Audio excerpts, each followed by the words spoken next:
December 3, 1945. Sugamo Prison, Tokyo. Admiral Tuakihara's hand moved steadily over the parchment, inscribing words that would have condemned him to death only months earlier. The former commander of Cruiser Division 5, veteran of 7 major naval engagements, was recording a reality he had long suspected since witnessing the devastation at the Philippine Sea. The Americans replaced their losses faster than we could tally our victories. We were battling the ocean itself. No matter how much we destroyed, more always arrived. Beyond his cell, Tokyo lay in ruins, stretching for miles. The once mighty capital reduced to ash and debris by B-29 superfortresses, whose sheer numbers exceeded Japanese imagination. In the harbor, American warships larger than anything Japan had conceived rested at anchor, their crews calmly tending the instruments of war that contained more steel than entire Japanese cities had once held. The interrogation chambers of Sugamo had become confessionals, where Japan's naval leaders faced a reality they had either ignored or been forbidden to accept. They had confronted an industrial titan that outproduced Japan not by percentages,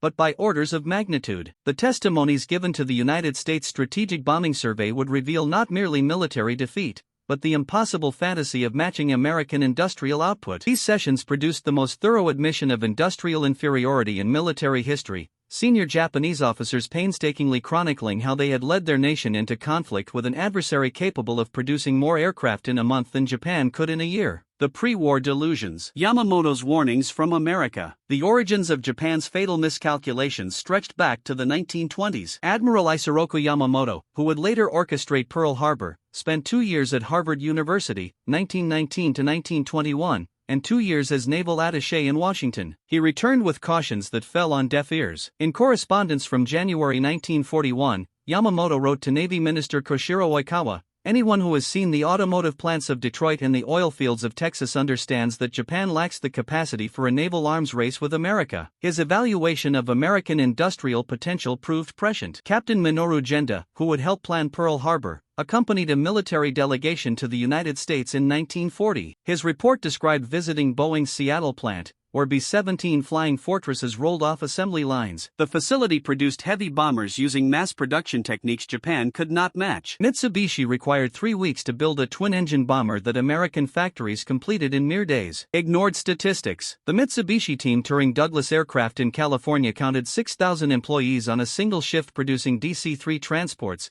later converted into C-47 military cargo planes. The entire Japanese aircraft industry employed 35,000 workers across all companies. A single American factory had nearly 20% of Japan's total workforce. Yet Imperial General Headquarters disregarded these warnings. Admiral Osami Nagano, chief of the Naval General Staff, told Emperor Hirohito in September 1941, "American workers are soft, undisciplined. Their factories generate quantity without quality. Japanese spirit and superior training will overcome material deficiencies." The Navy Ministry's own data, revealed during post-war interrogations, showed that Japan's senior leadership had accurate figures about American capacity but chose to ignore them. In 1941, the United States produced 19.4 million tons of steel annually, Japan, 5.8 million. America refined 4.3 million barrels of oil daily, Japan had access to 55,000 barrels, mostly from occupied territories. Pearl Harbor's hidden lesson, the tactical victory that revealed strategic failure.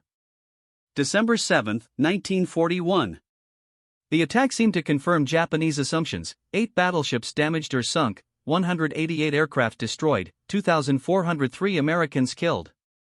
The Imperial Japanese Navy had apparently struck a severe blow to American Pacific power in 90 minutes. But Admiral Chuchi Nagumo, commanding the striking force, grasped the broader consequences. In post-war interrogations, he stated his immediate worries: "We found only old battleships, no carriers." More worrying, the oil tanks remained intact, the submarine base undamaged, and the repair yards fully operational. Commander Minoru Genda, observing Pearl Harbor from the air, noticed something chilling. According to his later testimony, the harbor contained more auxiliary vessels, tenders, oilers, cargo ships than the entire Japanese Navy possessed. These were support vessels, not warships, yet they outnumbered Japan's battle fleet. The Pearl Harbor strike force had assumed they were hitting America's main Pacific naval base, only to discover it was one of dozens of facilities, San Diego, Bremerton, Mare Island, Hunters Point, each matching or exceeding Japan's Yokosuka base. The Coral Sea Revelation. When 3 days felt like 3 months, May 1942, the Battle of Coral Sea exposed American industrial resilience. USS Yorktown, heavily damaged, limped back to Pearl Harbor. Japanese intelligence predicted 3 to 6 months for repairs based on their own capabilities. Naval records show Yorktown entered drydock May 27. Around the clock, 1,400 workers swarmed over her. Electricity arrived from portable generators. Welding arcs lit the dock like daylight. Pre-cut steel plates awaited installation. In 72 hours, Yorktown was combat-ready, sailing for Midway on May 30. By contrast, the Japanese carrier Shokaku, damaged at Coral Sea, required 11 weeks at Yokosuka. Post-war analysis revealed the disparity. American yards used pneumatic tools, electric welders, and unlimited steel. Japanese yards relied on manual labor and improvised materials. Midway, the numerical truth. For carriers lost, zero chance of replacement. June 4, 1942. Japan lost 4 fleet carriers, Akagi, Kaga, Soryu, and Hiryu, but the real defeat was the revelation of replacement capacity. Admiral Matome Matsugaki, Yamamoto's chief of staff, wrote June 10, "Americans will replace losses within a year, we cannot in a decade." He was optimistically wrong. America was already building Essex-class carriers, first commissioned December 1942. By war's end, the U.S. completed 17 Essex-class and 9 Independence-class carriers. Japan managed only 3 additional fleet carriers. Aircraft disparity was equally catastrophic. Midway saw Japan lose 248 planes and 110 irreplaceable veteran pilots. America lost 150 aircraft and 60 crew. Within 6 weeks, American carrier air groups returned to full strength with new aircraft and trained crews. Japan never fully recovered from its Midway losses. The Guadalcanal grinder, where logistics became strategy, August 1942. To February 1943, the Guadalcanal campaign became a horrific demonstration of industrial capacity. Japan and America fought 7 major naval battles in those waters. The losses appeared roughly equivalent. America lost 29 ships. Japan lost 38. But the aftermath told the real story. According to USSB's interrogations, within 6 months of Guadalcanal's conclusion, the Americans appeared with a fleet larger than all ships they had lost. Japan struggled to replace even its destroyer losses. The Tokyo Express, Japanese destroyer runs to resupply Guadalcanal revealed the logistical mismatch. Japanese destroyers burning precious fuel could deliver 240 tons of supplies per run at enormous risk. American Liberty ships mass-reduced at a rate of 3 per day delivered 10,000 tons per voyage. One American cargo ship carried more than 40 Japanese destroyer runs. Japanese records show their forces on Guadalcanal suffered from severe malnutrition with only 30% combat effectiveness by December 1942. American forces meanwhile complained about the monotony of their rations while consuming 4,700 calories daily. The production statistics numbers that defied belief. By early 1943, Japanese naval intelligence possessed accurate figures of American production. The reports were so demoralizing they were classified above top secret. According to documents captured after the war, monthly production figures, March 1943. Aircraft USA 7,200, Japan 650. Aircraft engines USA 18,000, Japan 1,200. Pilots trained USA 12,000, Japan 300. Warships launched USA 48, Japan 3 merchant ships USA 140, Japan 8 submarines USA 8/. Japan 2. Rear Admiral Sakichi Takagi. Upon reading these figures at Naval General Staff reportedly stated to colleagues, "If these numbers are even half true, we are already defeated." The numbers were not half true, they were conservative. American production was accelerating beyond Japanese ability to comprehend. The Willow Run plant alone produced 650B bombers monthly. Japan's entire heavy bomber production for the war totaled 15 aircraft. The Marianas Turkey shoot. Technology meets training meets production. June 19 to 20, 1944. The Battle of Philippine Sea demonstrated the culmination of industrial disparity. Japan scraped together 9 carriers with 473 aircraft. For this decisive battle, America brought 15 carriers with 956 aircraft. Vice Admiral Jizaburo Ozawa, commanding the Japanese fleet, testified in his USSB's interrogation. "Our pilots averaged less than 200 flying Hours training. We learned American pilots had 600 hours minimum. We had no fuel for training. They trained continuously. The technological gap was equally devastating. American carriers launched F-6F Hellcats, 2,000 horsepower. Engines, 650 caliber machine guns, self-sealing fuel tanks, armor plating. Japanese Zeros, virtually unchanged since 1940, had no armor, no self-sealing tanks, and were still powered by 950 horsepower engines. The results were numerical inevitability. Japan lost 476 aircraft and 3 carriers. America lost 130 aircraft and no ships. Japan lost 480 aircrew, 8 months of pilot training output.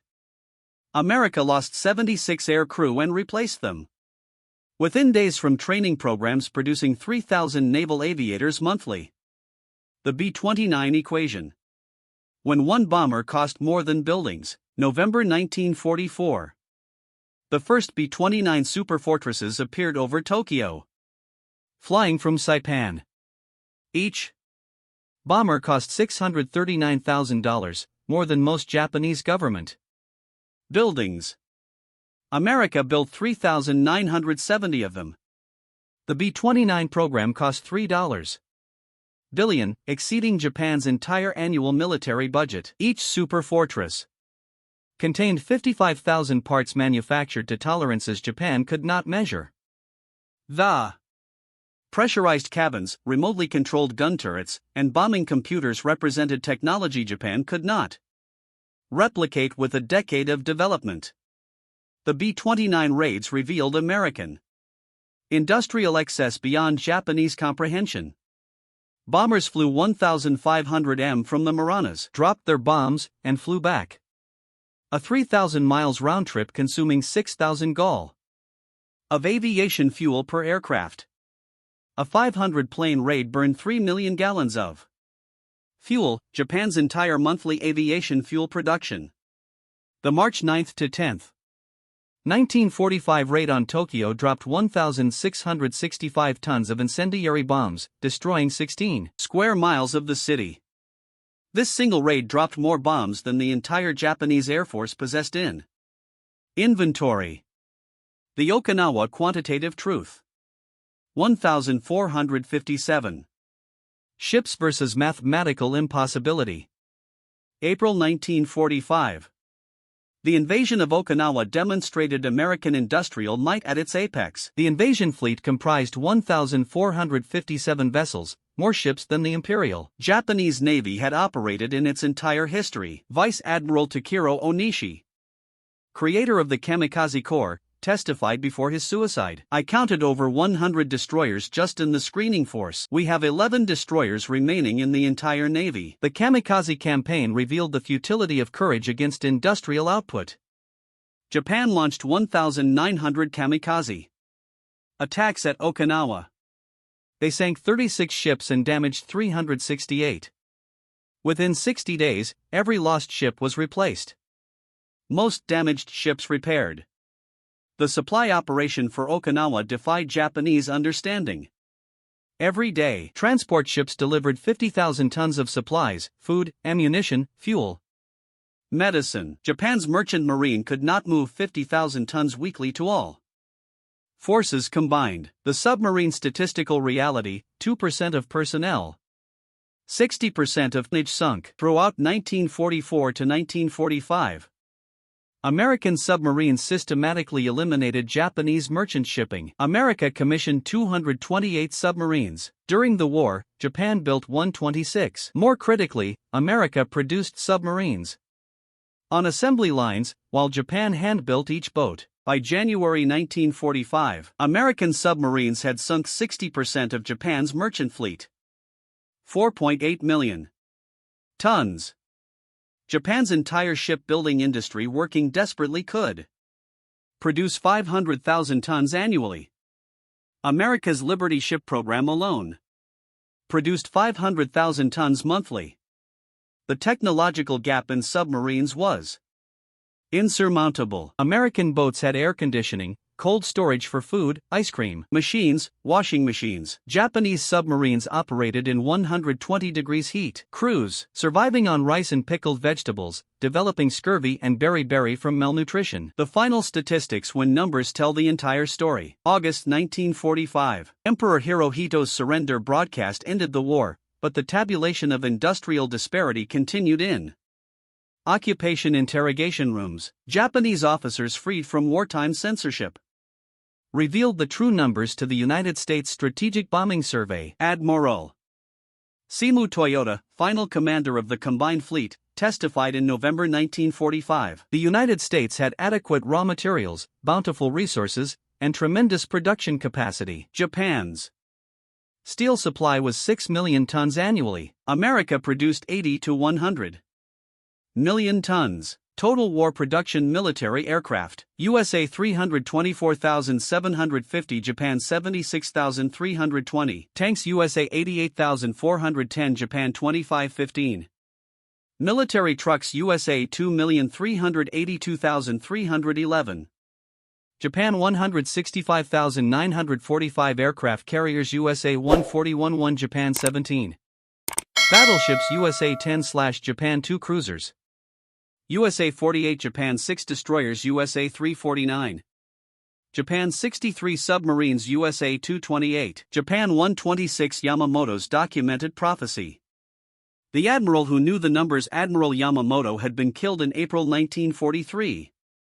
Shot down by American P-38s in an operation made possible by breaking Japanese codes. But his pre-war assessments documented in naval archives proved prophetically accurate. In a letter to Navy Minister Owa dated September 1941, Yamamoto wrote, "Should hostilities once break out between Japan and the United States, it would not be enough that we take Guam and the Philippines, nor even Hawaii and San Francisco. We would have to march into Washington and dictate the terms of peace in the White House. I wonder if our politicians have confidence as to the final outcome and are prepared to make the necessary sacrifices." His most prescient documented quote came from a letter to fellow Admiral Inu Shigeyoshi. "In the first 6 months to a year of war against the United States and Britain, I will run wild and win victory after victory. But after that, I have utterly no confidence." The engineers' recognition. Technical officers understood the gap. Japanese technical officers provided the most detailed testimony about industrial disparity. Their engineering backgrounds allowed precise comprehension of American capabilities. During USSBS interrogations, naval constructors testified that American welding techniques were 5 years ahead of Japan's. Americans welded entire ship sections in factories, then assembled them like puzzles. Japan still riveted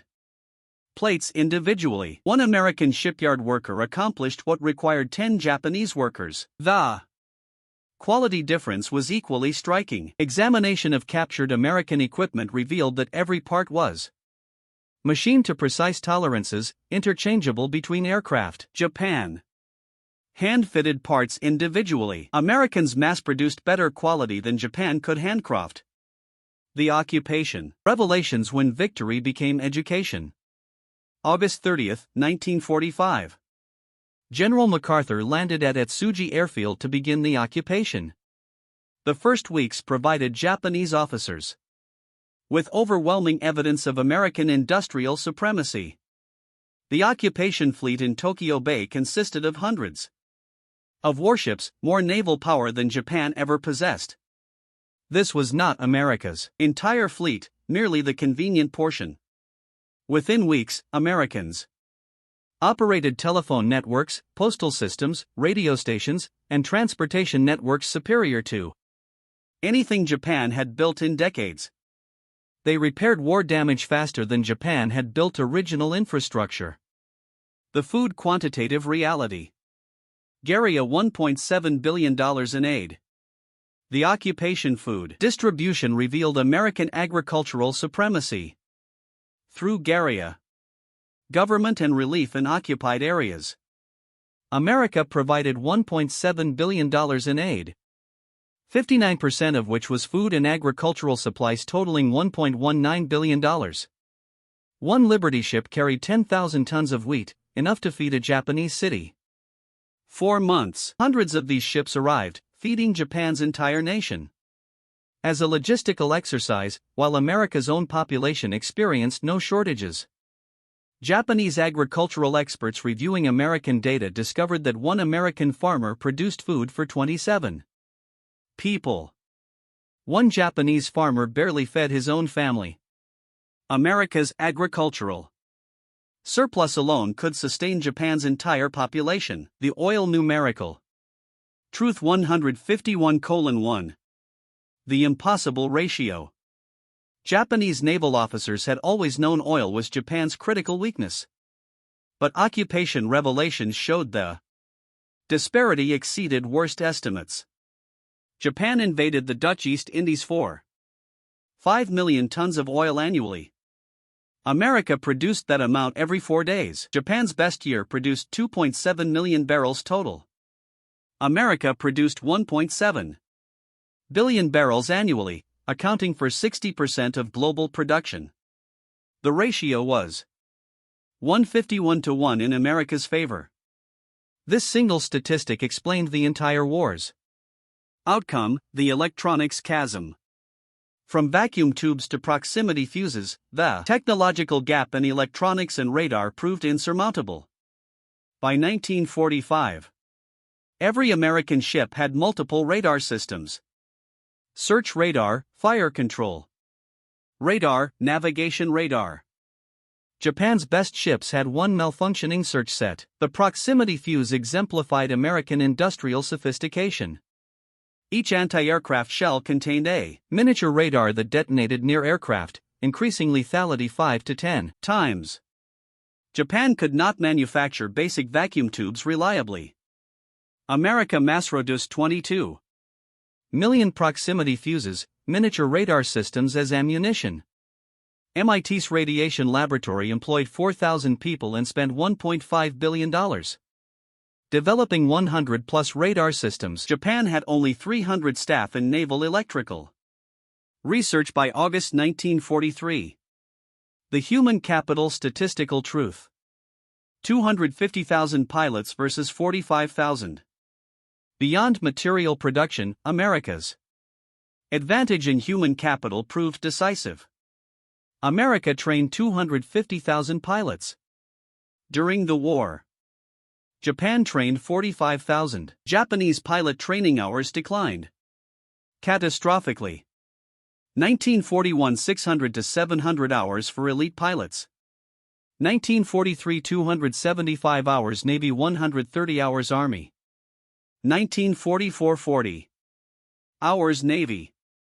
1945 60 to 70 hours Army. Meanwhile, American training hours increased throughout the war, reaching 525-plus hours average by 1944. Americans burned more fuel in training flights than Japan allocated for combat operations. The shipyard quantitative facts. Kaiser's 7 yards, 27% of all ships. Japanese naval architects visiting American shipyards after the war witnessed industrial capacity that defied comprehension. Kaiser's Richmond shipyards had employed 100,000 workers at peak production, more than Japan's entire shipbuilding workforce. Kaiser's 7 shipyards built 1,490 vessels, 27% of all maritime commission ships. The Richmond yards averaged 1 Liberty ship every 42 days, with the record-setting SS Robert E. Perry built in just 4 days, 15 hours, and 29 minutes. Testimony, senior officers faced the numbers. The most comprehensive testimonies came from senior officers during USSBS interrogations. Admiral Mitsumasa Yanai, Navy Minister during the war, testified, "We knew the numbers, but believed Yamato's spirit could overcome material disadvantage. 1 Japanese soldier might equal 3 Americans in spirit, but 1 American factory equaled 50 Japanese factories in production." General Yoshijiro Yumyu, Army Chief of Staff who signed the surrender, stated before his death in Sugamo prison, "We fought the last war with the last war's thinking. We brought swords to a factory fight." The economic statistical reality. $341 billion versus $7 billion GDP. Post-war analysis revealed the economic impossibility of Japan's war effort. America's war expenditure totaled $341 billion. Japan's entire GDP for 1941 was approximately $7 billion. America spent more on the Manhattan Project, $2 billion, than Japan's entire government budget for 1943.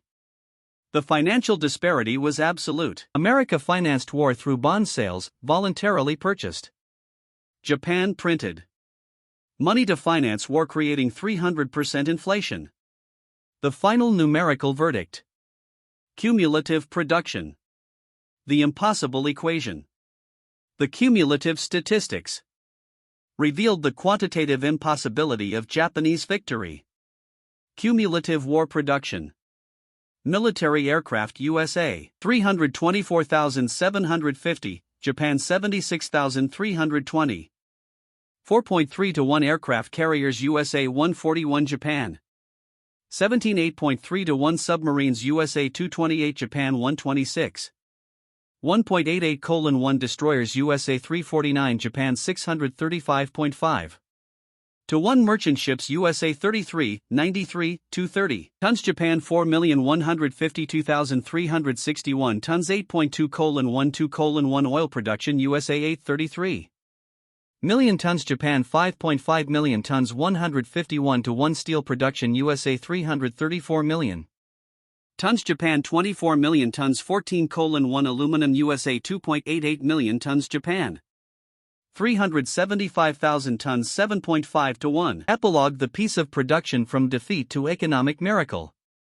The Japanese officers who testified about American industrial supremacy became unexpected architects of Japan's post-war economic miracle. Their witness to American production methods learned in defeat provided blueprints for peaceful prosperity. W. Edwards Deming arrived in 1952, teach quality control methods to Japanese industry. His lectures, attended by Japan's leading executives, conveyed the industrial expertise that would drive Japan's economic transformation.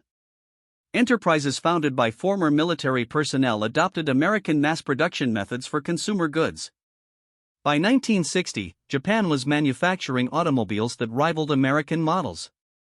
By 1970, Japanese electronics dominated global markets. By 1980, Japan had achieved through industry what it had failed to secure through conquest, global influence, or prestige.